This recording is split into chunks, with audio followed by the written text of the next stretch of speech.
Welcome once again to News Tonight. My name is Patricia Lukoma.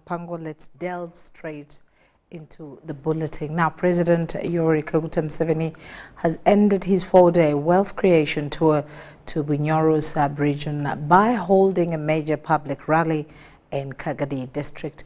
Museveni says that much as infrastructural developments have been realized, what bothers him now is that almost half of the country's population is still not yet in the money economy, hence the need to double efforts.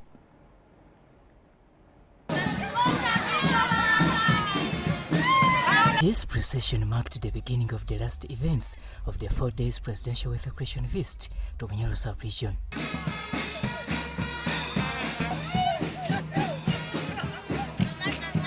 To lead up the day, the procession was led by the Prime Minister of Uganda, Robert Nabanja, accompanied by the Chief Whip of NRM, Hamson Obua, Ministers Evelyn Anite, Fred Byamukama, and State House Controller Jane Bariche.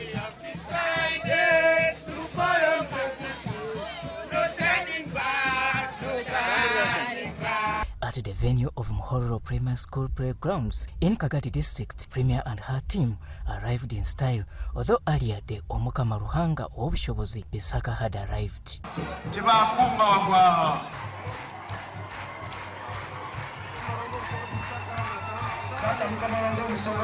In the afternoon, President Museveni joined the public gathering.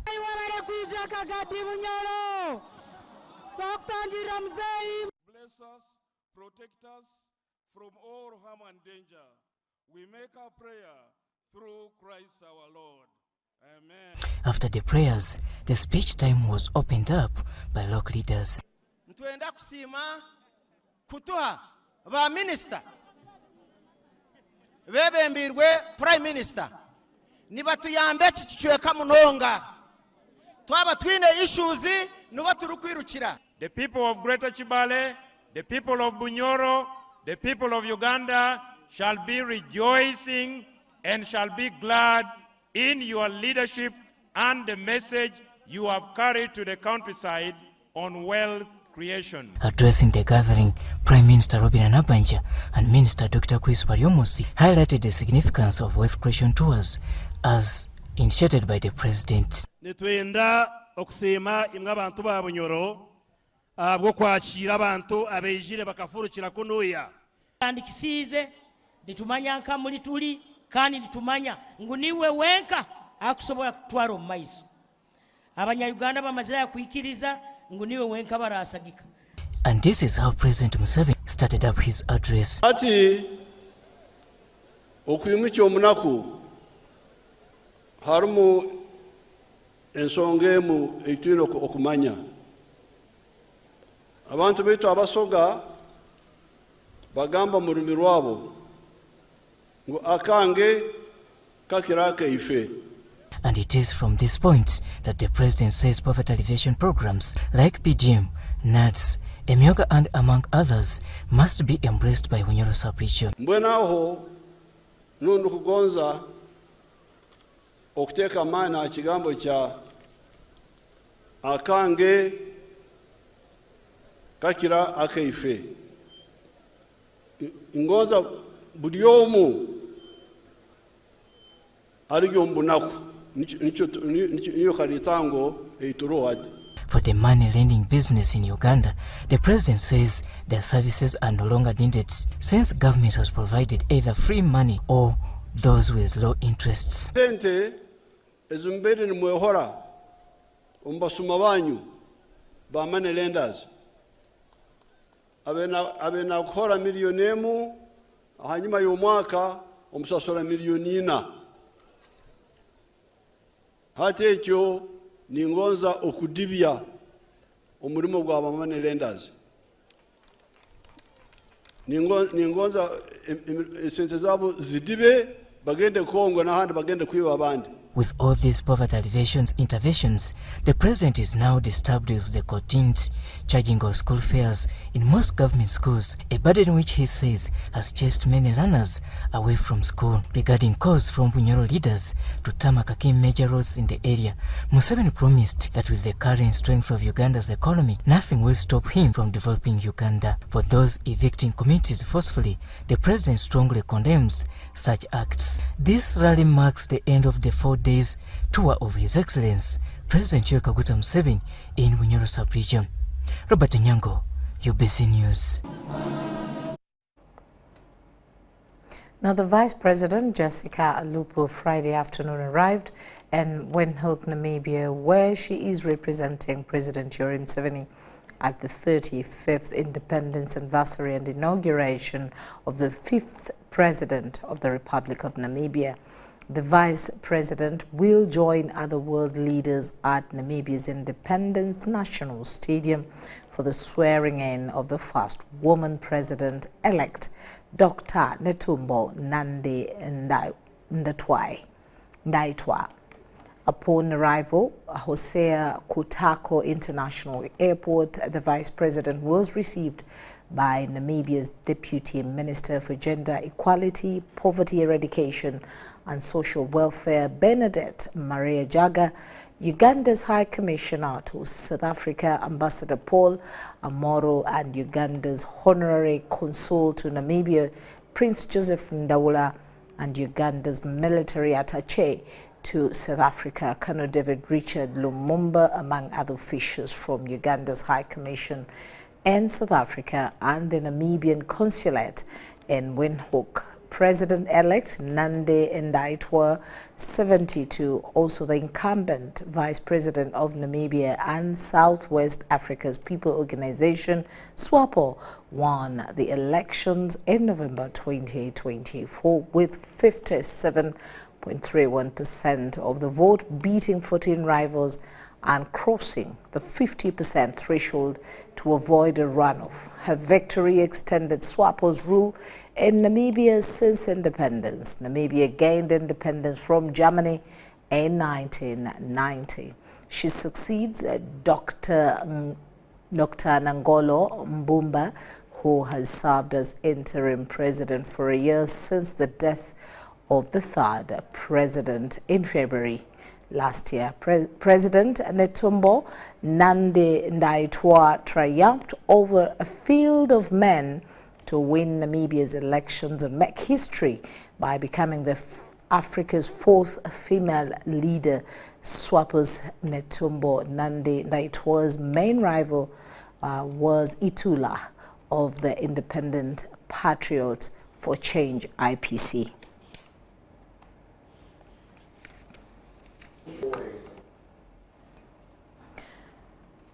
Surveyors from East African region have converged at Imperial Hotel in Tebe to discuss ways on how they can contribute to the mitigation of climate change while doing their work.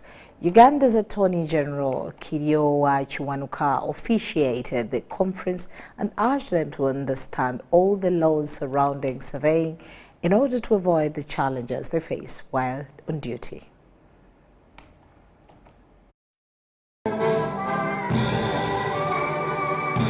Under the theme Climate Change Adaptation and Mitigation, harnessing the potential of surveying profession to natural resources and environment management, the conference aims at discussing the role of a surveyor in managing the environment. Remember, we are having serious climate issues in Uganda. In the recent days, like I said, we have had high temperatures, a lot of heat, and everyone can attest to a lot of heat that we are having. These are things that we are not having initially. We are having flooding. Whenever there is even the smallest amount of rain in Kampala right now, it leads into flooding. But we are saying all of us have a responsibility as professionals. Surveyors are the ones that are actually dealing with the land. Some of them are doing evaluations. So where you are putting a value initial of 1 billion, like you were saying, right now you may not put a billion because now the place is flooded. You cannot put that value you used to put. Where you used to have people, they already have 1 acre, people are subdividing, and probably surveyors are contributing to the subdivision. So what we are addressing in the conference is to engage our colleagues, engage professionals, and telling them we all have a responsibility to manage the environment. Government is to hold accountable both public and private surveyors if found involved in professional misconduct while carrying out their work, which at times ends up destroying the environment. We are holding them accountable, and we've got 2 or 3 cases where we've actually applied to the court to join the surveyor. Because look at it this way, a surveyor goes to the land, carries out a fraudulent survey, they use that to make a title, and then the owner of the land comes in complaining. Why should it be the problem of government alone? So yes, the government had a role because they finally made the title, but even the surveyor who did the work has a role. So let them hold all of us accountable. The Attorney General, Chiriowa Chiwanuka, also guided the surveyors that they should avoid land fragmentation and guide landowners accordingly.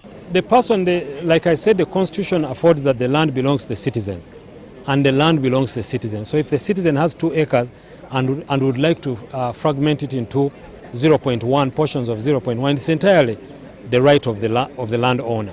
However, it's also the duty of the surveyor to advise this person that it may not be good, it may not be sustainable for them to continue fragmenting the land. So it's not a question that the surveyor will have control over, but the surveyor owes the landowner a duty to explain what is right and what is wrong. Winnie Ainembabas Katwire and Dan Lugemwa for UBC. Now, Ministry of Health has broken ground for the construction of a regional blood bank at Lira University land dedicated to serving Lira Regional Referral Hospital and the region at large. The 9.6 billion shilling project aims to address critical blood shortages and save lives in Lango sub-region.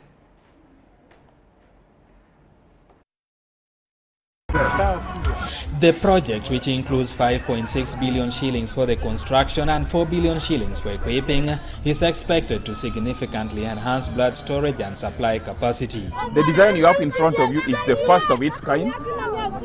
It's the most modern blood bank that we are going to have in the country. The Minister of Health, Dr. Jane Ruth Achenga, who presided over the event, stressed the importance of the blood bank in addressing health challenges.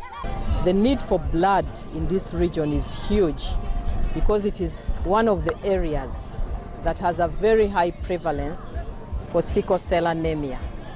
In addition, it is also one of the areas with a high maternal mortality. Many lives have been lost because of lack of blood.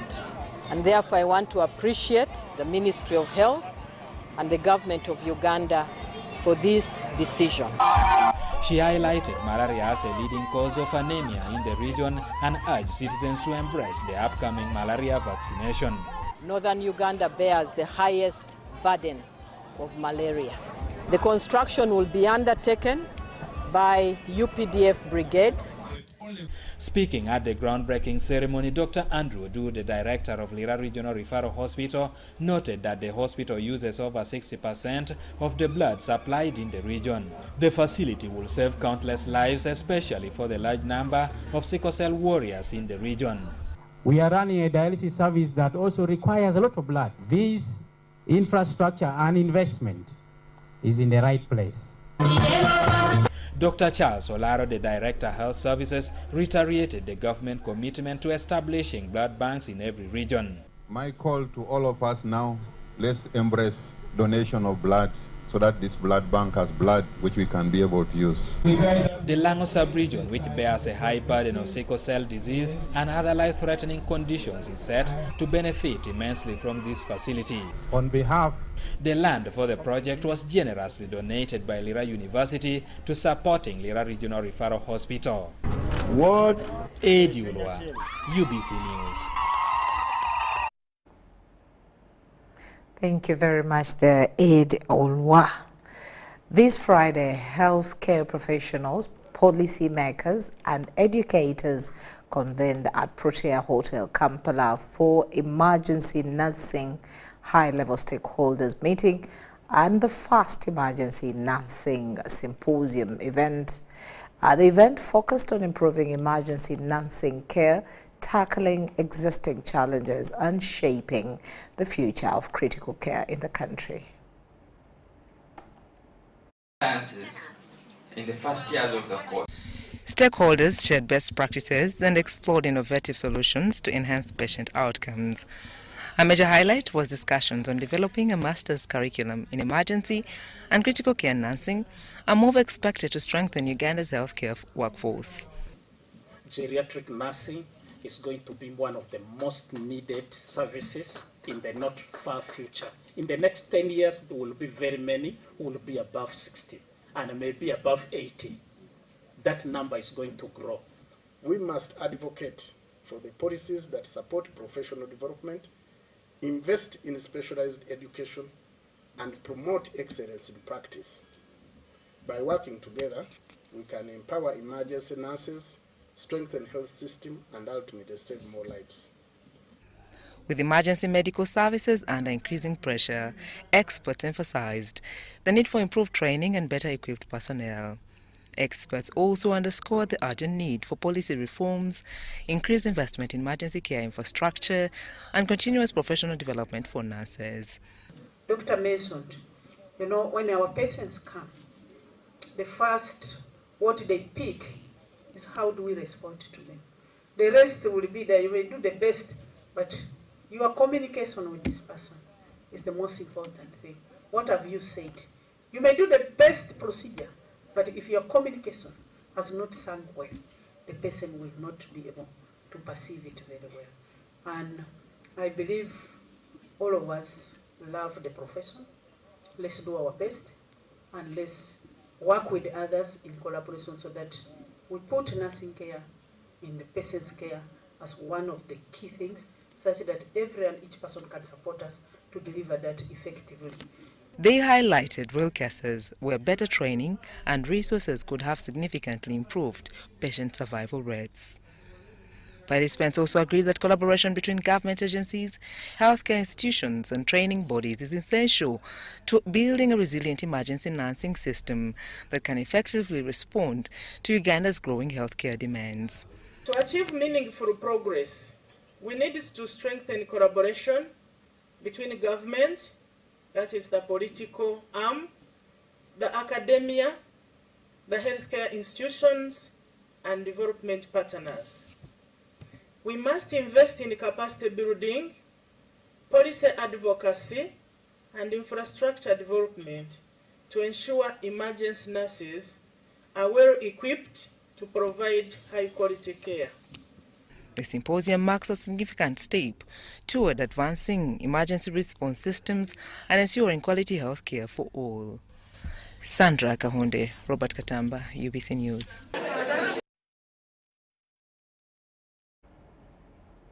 The Inspector General of Police, IGP, and the Police of the National, the Office of the National Chairman of the NRM have urged the Muslim community to avoid crime during and after the holy month of Ramadan. This message was conveyed by SSP Abubakari Kitimbo, the Police Field Force Unit Administrator, on behalf of the IGP, and Hajat Hadija Namialo during a strict iftar dua with Muslims. The event, organized by the Office of the NRM Chairman in Chambogo, was led by Hajat Hadija Namialo and Uganda Police on Buganda Road in Kampala. Various Muslim leaders of different sects attended, including Sheikh Erias Chigozi, the District Kadi of Wakiso Muslim District, and other political leaders. Sheikh Chigozi criticized opposition politicians for commenting on President Museveni's long tenure in office without looking at the peace and development the country has attained. Some members of parliament have been in parliament for more than 4 terms, but they keep on complaining about President Museveni's long tenure. The religious issues have no political affiliation. It unites everyone. During the dua, Muslim leaders led by Sheikh Abdallah Lukumbi urged President Museveni to intervene in Islamic religious leadership affairs. This is a very, very important issue, that this historical event has given us an insight that all sects can come up together and harmoniously stay. We have different ideologies, we profess different ideologies. We call upon all Muslims to protect and safeguard the Muslim constitution. Hajat Hadija Namialo thanked Muslims for their enthusiasm during the fasting period and announced that the street fitil dua was organized for people from various parties, including PLU, Yellow Power, and others. Thank you all for coming to share this iftar dinner with everyone. SSP Abdara Chitimbo, representing the IGP, encouraged Muslims to continue their good behavior during the fasting period.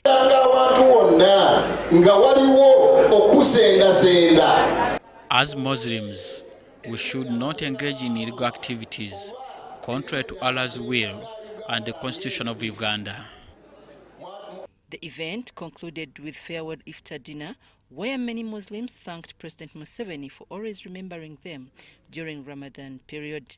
I'm Navka Farida and Joseph Moyingo.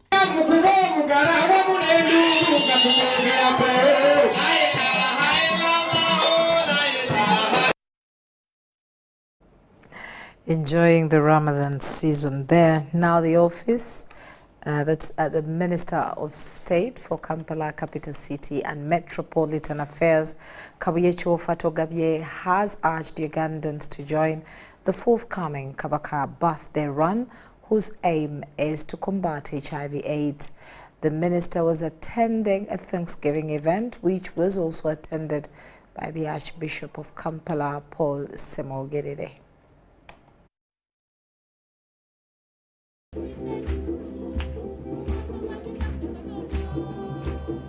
Minister of State for Kampala, Capital City and Metropolitan Affairs, Kabuyecho Fatogabye, has urged Ugandans to join the Kabaka birthday run, emphasizing its vital role in raising awareness and preventing the spread of HIV/AIDS. As you remember, a few weeks from now, on 6 April 2025, we are going to celebrate another birthday, another year to our King, His Highness Ronald Mutebi, the Kabaka of Buganda.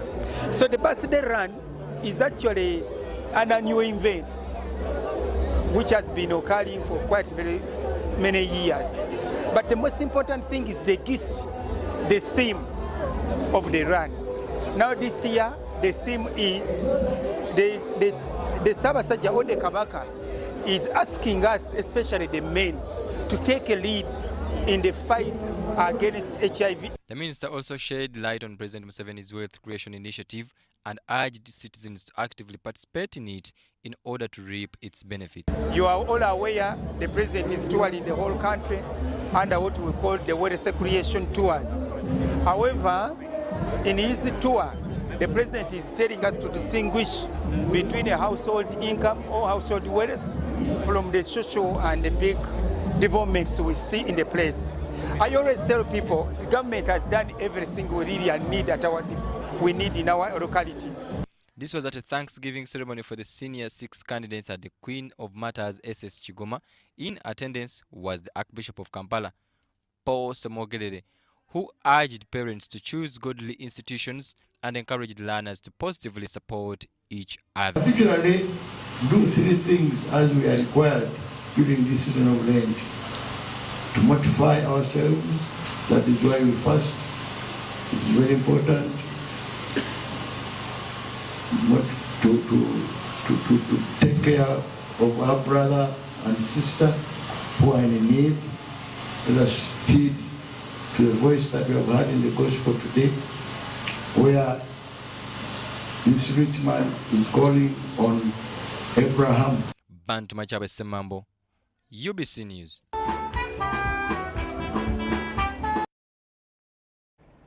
Now, the Office of the President, through the Poverty Alleviation Department, PAD, which is aimed at uplifting people from poverty, has provided banana suckers and sunflower seeds to residents in Katakwe.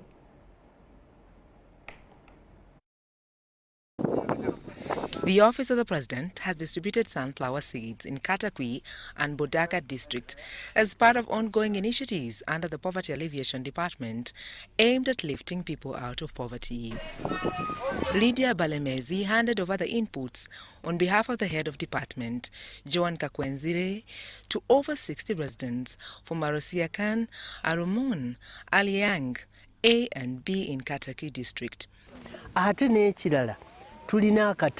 The market for cooking oil from sunflower is available, especially in northern Uganda and neighboring countries like South Sudan and Congo. These are the beneficiaries of the initiative. The farmers to clear their gardens as fast as possible, timing these rains, since the seeds have been brought in time. They should also work in time. We are very happy for the President Museveni for accepting to support the people of Arushakan. For us, we are very happy. Even the community around is very happy, most especially the team that has come for Sunflower Project. We are very, very happy. Sophia Akwi, a resident of Arusekan village in Katakwi, says the Poverty Alleviation Department has positively impacted their community, expressing gratitude to President Museveni for initiating the program. I really appreciate for the program because one, since last financial year, we got the goats and some of them have already multiplied. They have produced. Again, we have got the beehives.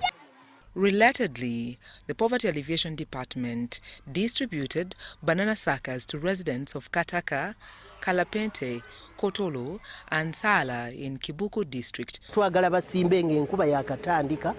advise them to plant banana suckers in this rainy season, and we shall monitor them to ensure the initiative yields results. Residents express optimism about addressing food shortages. President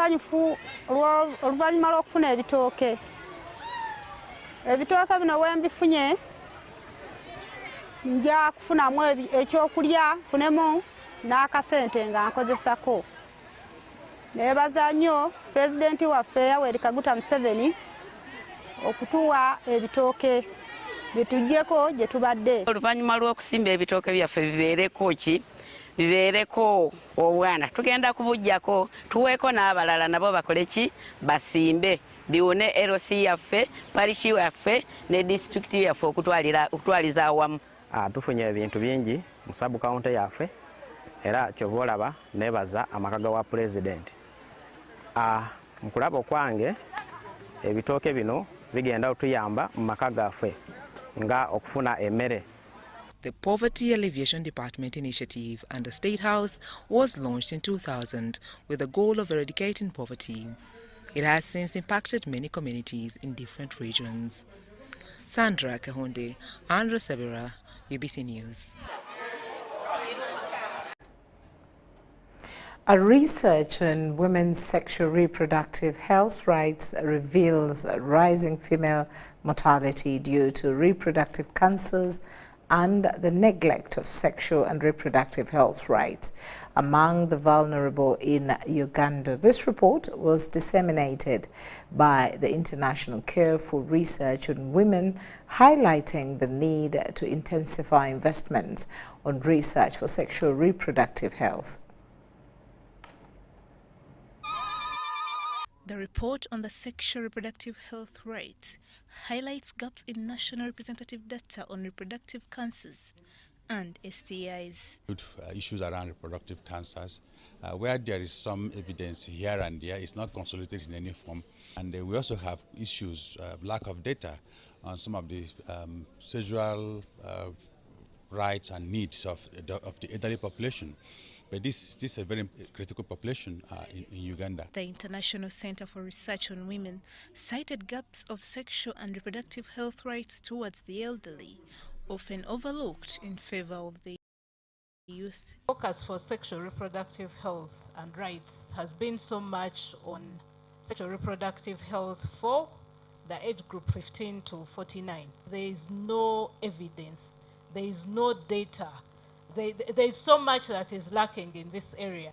How do we perceive ourselves, our bodies, when we get into that age. The uncertain policy landscape and ineffective public messaging further hinders progress. A good example that I can give is the law on abortion, where you have a policy direction, again the 2006 guidelines, which allow for abortion when maternal illness, sexual violence, but also for fetal abnormalities. But when you go to the law, this is not captured. It only talks about when the life of a mother is at risk. The society has one goal, and the goal around young people particularly is the preservation of life, the upholding of their dignity, and the respect of their autonomy and existence. For that matter then, we need to start telling our stories or sharing our experiences from a more inclusive language that allows people to identify with us. Dr. Alan Kasozi from the Ministry of Health's Adolescent Division called for stronger advocacy, highlighting the key government interventions towards sexual reproductive health rights. This is, in a sense, to have collective accountability because there's a number of stakeholders. Mothers don't only die just because they're in the hospital or for lack of care. There is so much going on in the communities. Young girls are getting pregnant. That is not an issue for health. That's an issue for everyone. Parents, community leaders, politicians, okay? Cayenne Faith, Nanono Smaya, for ABC.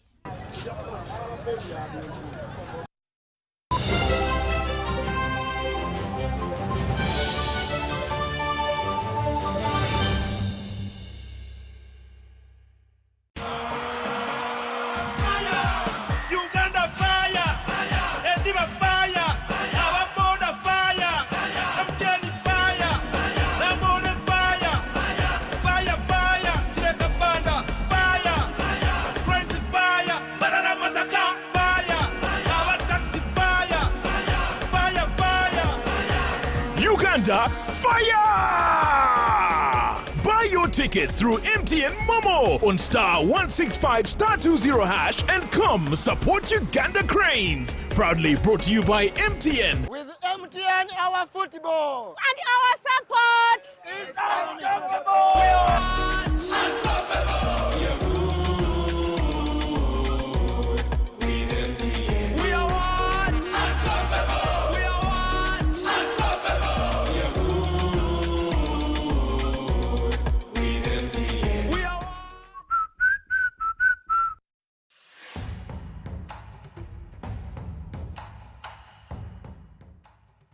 Amazina ganje Nyetwekwa Seruhanga John Bosco Ninduga mu district ya Rukungiri byo muhanguzi wa $186 na Uganda National Rotary nzahangwire urwo mu kuzana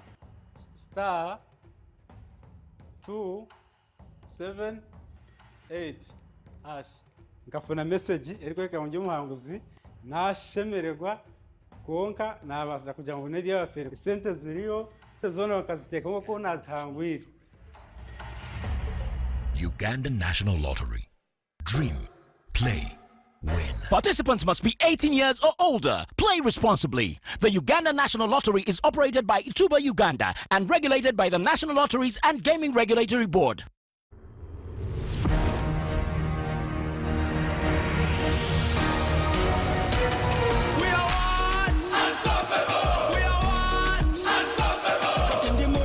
Come on, mo pocket, tambula body street, issues are my target. We are what? Unstoppable. We are what? Unstoppable. I'm in a plantation, but on a global mission, internet ambition, full condition. We are what? Unstoppable. We are what? Unstoppable. Oro cash is gone, netaga yo karoni, niga mukafoni, money in the zone. We are what? Unstoppable. We are what? Unstoppable. We are good.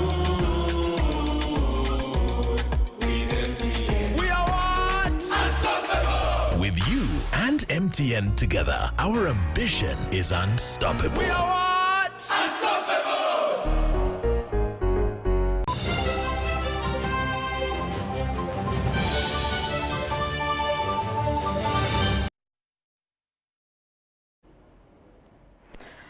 Now, two roads of Lokoted, Poroni and Irir Nabwal have been improved using the 1 billion shilling fund meant for road maintenance. The roads are connection points to food baskets of Napak district.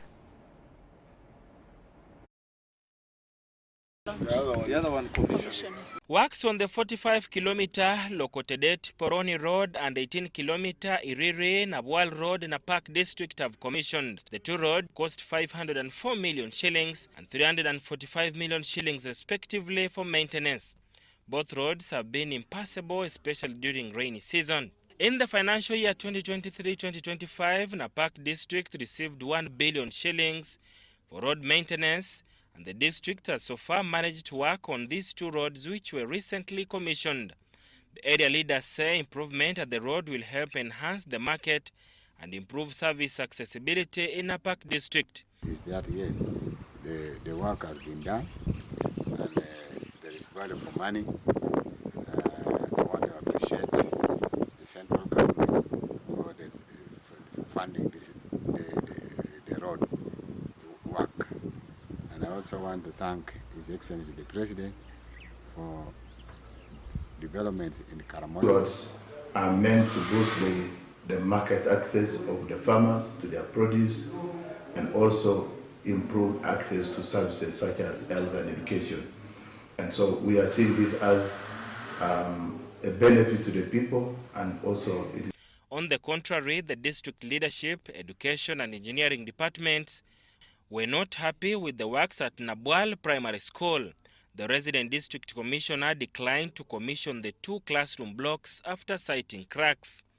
The contractor did not do a good job, and because of that, we shall now commission it. But as of now, we could not do it.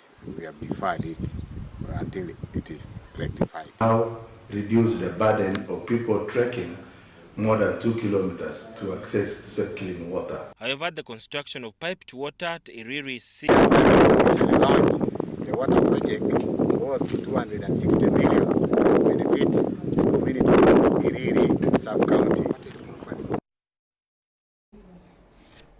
Now, at Makerere University, the 91st Guild President and other elected student leaders have officially taken the oath of office in the swearing-in ceremony attended by representatives from various colleges.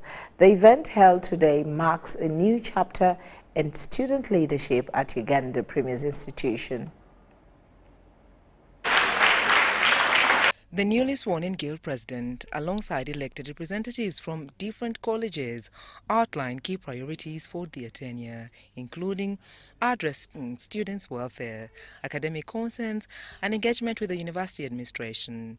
In his address, the Guild President reflected on the lessons learned from the recently concluded elections and emphasized the need for unity among students.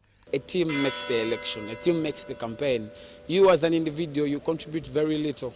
But once you have a very organic team that believe in what you are trying to achieve, then trust me, that is what makes an election and a win. Purposes of winning, we have no control over what happens, and we just have to give the entire process to the supernatural being. In his farewell remarks, he emphasized the importance of collaboration between student leaders and the university administration to drive meaningful change. So there is nothing at that level you're going to advance by banging the table. You must only be persuasive. And it is only through that that we've been in position to deliver a number of monumental and to some extent insurmountable decisions. Seeing students sit for exams with 60%, the rescinding of the tuition policy of 2016, materialization of the student work scheme, a number of initiatives.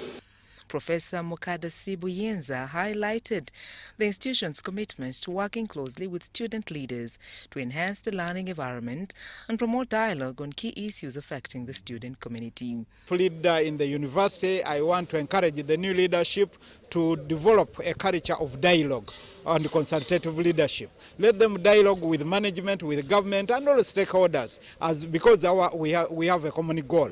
The common goal is to have excellency in academics, research, and also community service. Therefore, I want to encourage the incoming guild executives to really always consult and work in harmony with the university management. The new leadership now takes over at a time when students are raising concerns about tuition policies, accommodation challenges, and academic reforms.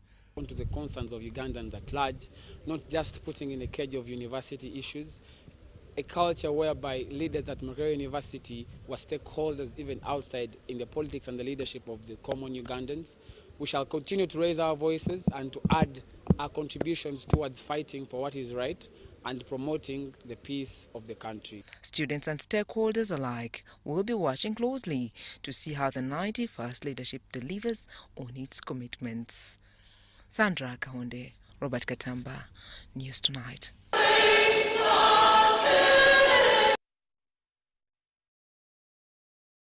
Now, students across the country have been encouraged to embrace problem solving and resilience through sharing their problems with individuals. This has been said by Peace Sabiti Businje, the Principal Education Officer, Guidance and Counseling at the Ministry of Education and Sports during a National Career Guidance Day in Kabembe, Mokono.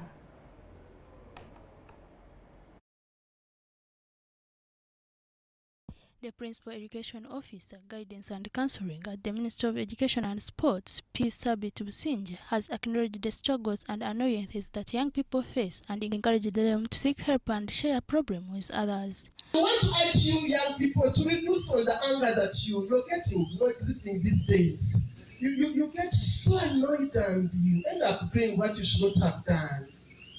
Mental health issues, are really becoming too much. You're trying to rap on this.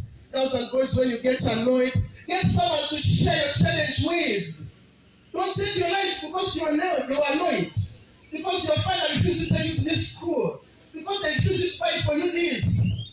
Please, we want you alive. Don't hurt yourself. Don't hurt your guardians. Don't hurt your parents. CEO Incredible Youth International IYI Ntwatwa James Bryan highlighted on the mismatch between school curriculum and job market needs, emphasizing the importance of career guidance in transforming the country. Universities and other tertiary institutions that are embracing the schools in this country. And unfortunately, every year we have over 400,000 young people that graduate, but less than 9,000 jobs. So I believe that by introducing career guidance, will inspire young people to begin their own jobs, firstly. Secondly, they'll be able to listen from the people that are established in the workplace market or in the marketplace. They will be able to harness the different other skills, interpersonal skills, character, honesty, humility, kindness, communication skills, critical thinking, problem solving, creativity. Those are some of the other different courses that we believe that will be able to help and sustain young people. Eunice from Uganda Various Research Institute encouraged the students to embrace skilling and innovation to create jobs. Let us identify the skill, let us help our children build the skill, and tomorrow we will have a greater future. In fostering the skills you'll need to be that competent entrepreneur tomorrow, to be that doctor who owns a resort. Students have expressed gratitude and appreciation to Incredible Youth International for inspiring them through organizing the National Career Guidance Day. First of all, I've learned that everyone must first put God first in whatever thing you're going to do. You have to be confident in yourself, because if you're not confident, go in for the career you want to be. But if you're inspired by someone, or if you're confident enough, you can go in for that. Because we've learned different entrepreneurship skills, how to deal with situations. Nabasa Vaira, UBC News. Let's take a short break and return with our business news.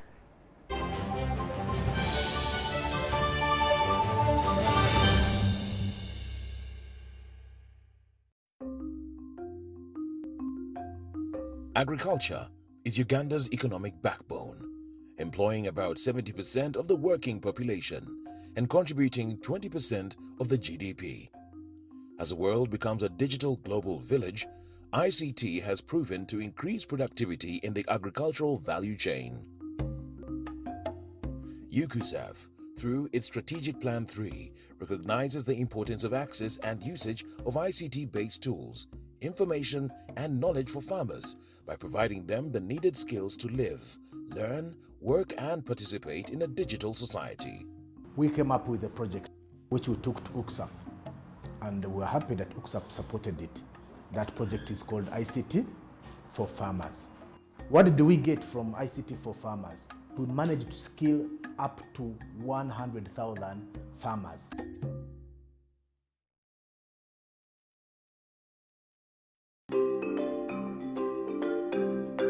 Fellow countrymen and women, especially the Bazukuru, as we work towards realizing Uganda's Vision 2040, it is important that we plan based on accurate information about our people and our resources.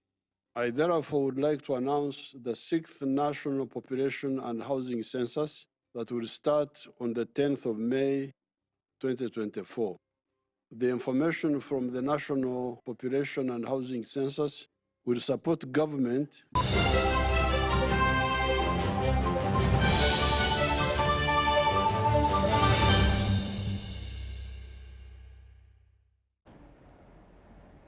Welcome back. Let's delve straight into business. Now, the land conflict between Aswa Ranch and the neighboring communities has intensified amid accusations of boundary violations.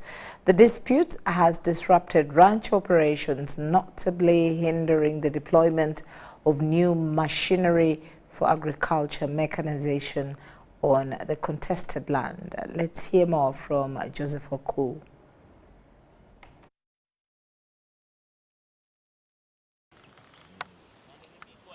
At the heart of the conflict, local leaders from the affected communities have raised concerns about Aswa Ranch allegedly exceeding its agreed boundaries, encroaching on land traditionally owned by local inhabitants. They came with the military as usual. They came and put milestone everywhere they wanted. So people started complaining that they have put the milestone in the wrong positions because the original boundary was already there with the milestone. These accusations have sparked widespread unrest, leaving many residents to endure harsh conditions, sleeping in the cold after their homes were destroyed during the forceful eviction from the land. Yesterday I got a call that 5 houses were burned by the security who works here in Nagrik. So we have to find out how it got burnt. That's why I was telling the manager that he should stop telling his security, easy people to go and burn people's houses because it creates disharmony. However, the ranch leadership has vehemently denied the accusations, asserting that the properties destroyed were harboring criminals who had become a growing threat to the security and operations of the ranch. These people, we are not burning houses that maybe we are chasing them away. But these are elements of criminalities. They are criminals who just come here as slaves to help those people who have already been here, who are rented just there. Then they take it as an opportunity to injure our animals. They actually trap our animals with metallic traps. In their processes of hunting, they are injuring our animals. The dispute has caused disruptions at Aswa Ranch, particularly regarding the deployment of newly acquired machinery intended for agricultural mechanization on the contested land. The moment you you want to start harvesting or you want to start plowing, the first, seed bed preparation, measures. Of course, before you realize there is this which is complaining that this land, we agreed it is in court. I don't know why they are interested in going to dig where there are rangos. If you look at this land from here up to Lamuo, why can't they take the grader, the tractors there to go and dig the other side? Why are they interested in disturbing the people there when there is still complaint? The situation has drawn the attention of national leaders, with Dr. Kenneth Omona, the Minister of State for Northern Uganda, visiting Aswa Ranch to assess the situation. During his visit, Dr. Omona emphasized the importance of peaceful dialogue between the ranch management and the neighboring communities to resolve the issues amicably. There should be an honest conversation between government and the local community so that there is boundary opening to ensure that there is harmony between the project and the communities. And these heavy investments of government are not wasted or not delayed. This is our point, and this is what we want to follow up. And it has been going on for many years, but we want this to end. Government must come here, have a conversation with the communities, and open boundaries to enable projects of government like this to take off. As the dispute continues, it remains to be seen whether the call for dialogue will lead to a resolution or whether tensions will continue to mount, further complicating the future of the ranch and its surrounding communities. Valerie Mwahulwa, Joseph Okol, UBC News.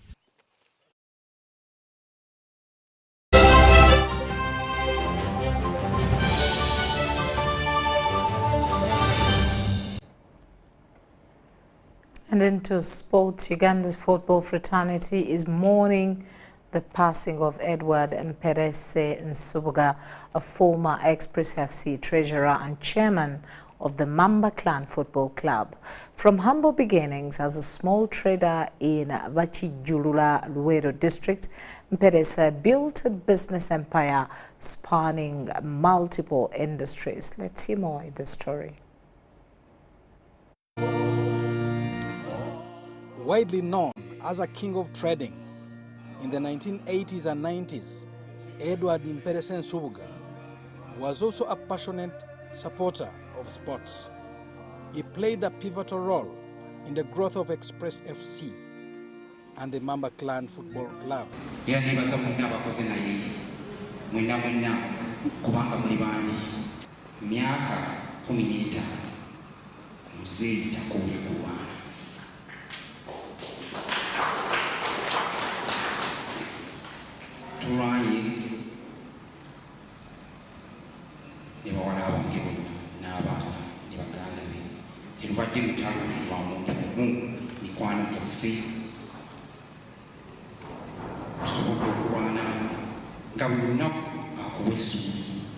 Former Uganda Cranes captain George Makerere and the members of Express FC expressed deep sorrow over his passing, highlighting his immense contribution to Ugandan football. He has been the treasurer of Express for quite a long time. I know during that time there was no sponsorship. But Mperese and the other people, the councils, try to mobilize themselves to see that Express is on top. During that time with Express, we used to camp in his hotels, the Samani hotels, the some hotels, and actually was giving almost half of what we are supposed to pay. Secondly, he had groomed a lot of players, especially Mamba Clan, Lugave Clan, so that because he has been a father to us all as football fraternity. We thank him very much. Batulera, batwagazisa omupiira bali mu Express fe nga tuli bato nga bakutte ku basiimu bakutte ku batamale Godfrey Nyola ne twagala naffe Express ne tuka n'okugikola ki ogisambira. During a requiem mass led by Kanmika Waswa Sentamu at Nachiyanja Namugongo, his family and the football fraternity described him as a towering figure whose impact is irrepressible. But we thank you because you are the one who created him and you decided to take him. There is hardly anything that we can do apart from coming here to thank you for his life. Alirinze Express emyaka ngesa nenge ebikopo tubitwala era Mperese yalese ne system ey'okupangisa engato abaana abo ba George Semogere bagimanyi naye nga tusaaliddwa nnyo tusaaliddwa omusajja atazikawo. Beyond his club commitments, Mperese is also remembered for his generosity, ever hosting 80 visiting teams in the 90s during Eastern Central tournaments at his hotels in Kampala. May his soul rest in eternal peace. Joseph Buule, UBC.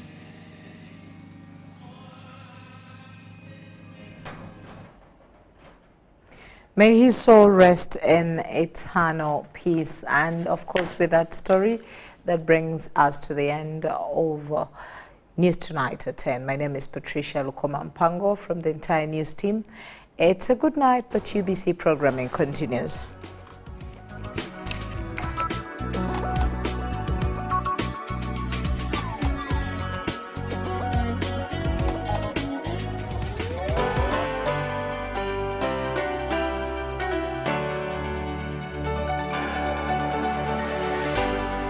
UBC, inspiring Uganda.